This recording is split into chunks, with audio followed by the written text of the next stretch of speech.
Your 21st book, Palestine, Peace, Not Apartheid. Let me read from page 215 of your book. A system of apartheid with two peoples occupying the same land but completely separated from each other, with Israelis totally dominant and suppressing violence by depriving Palestinians of their basic human rights. This is the policy now being followed. And last Sunday, you told the Louisville Journal, I would say that in many ways the treatment of the Palestinians by the Israeli occupying forces is as onerous, and in some cases more onerous, as the treatment of black people in South Africa by the apartheid government. Those are very strong words. They're exactly accurate.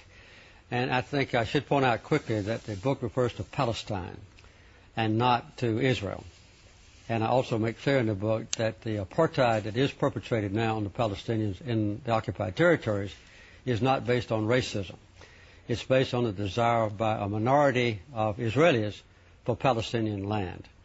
And in the acquisition of that land, the occupation, the confiscation, and then the colonization of that land, they are perpetuating an absolute and total division between the Israelis living on Palestinian territory and the right of Palestinians to interrelate with any Israelis who are occupying their own land. So that word is accurate for what the Israelis are doing to the Palestinians on Palestinian territory.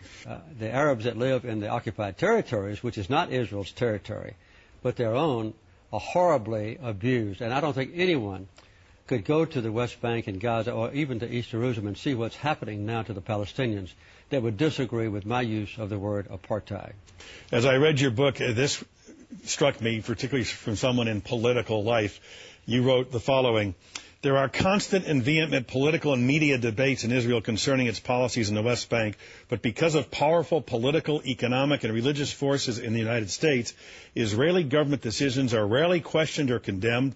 Voices from Jerusalem dominate in our media, and most American citizens are unaware of circumstances in the occupied territories. And then you went on to say, there's no doubt there is a strong aversion to criticizing Israel in this country. I wouldn't say it's all because of intimidation, but that is one factor. Yes. Do you disagree with that? Well, I won't ask you that. You're the one asking questions. But I don't think anyone could disagree with that. There are very few, if any, voices in the political realm of Washington or in the major news media who would raise the kind of issues that are raised in this book. Why?